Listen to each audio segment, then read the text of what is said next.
দেয়, এই কালেমাকে ধরে খেজুর গাছ রস দেয়, এই কালেমাকে ধরে ডাব গাছে ডাব হয়, এই কালেমাকে ধরে গাছের ফলে আল্লাহ গাছ দেয়।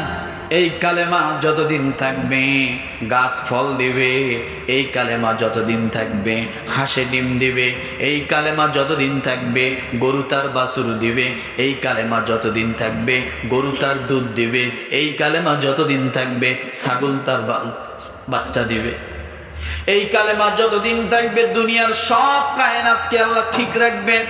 যেদিন কালেমা থাকবে না, একজন কালেমা বলনেওয়ালাও দুনিয়ায় থাকবে না, আল্লাহ তাআলা সেদিন বলবেন ইদাস সামাউ ফাতারাত ওয়া ইদাল কাওয়াকিবু তাসারাত ওয়া ইদাল বিহারু ফুজ্জিরাত ওয়া ইদাল কুবুরু বুসিরাত। সেদিন সব একটা একটা করে কি হয়ে যাবে? শেষ হয়ে যাবে। আল কারিআ মাল কারিআ ওয়া মা আদরাকা মাল কারিআ। সব একবারে শেষ হয়ে যাবে। যেদিন কালেমা থাকবে না ওদিন কিছুই থাকবে না। তার মানে বোঝা গেল এই কালেমার জন্য নবী, এই কালেমার জন্য মানুষ, কথা ঠিক কিনা? এই কালেমার জন্য তামাম কায়নাত, এই কালেমার জন্য গাছপালা, এই কালেমার জন্য সব।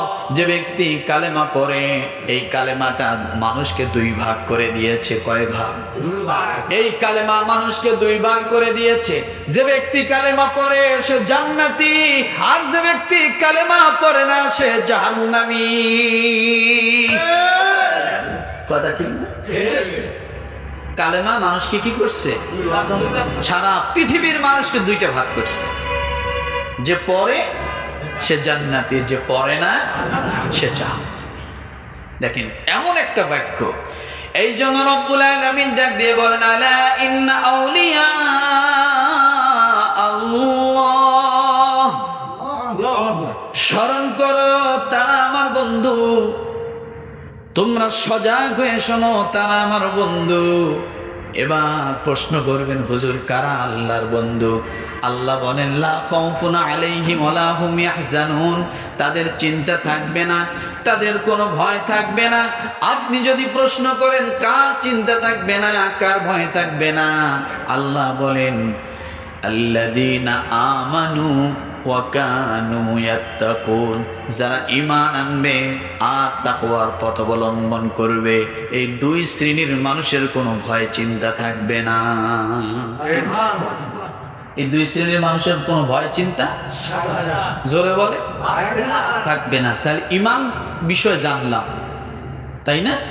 যে কালেমা বিষয় জানলাম, অন্তর দিয়ে পড়ার নাম কি? বলেন জোরে একটু। জবান দিয়ে বলার নাম কি? মনে রাখবেন এই কালেমা যতদিন থাকবে সব ঠিক থাকবে।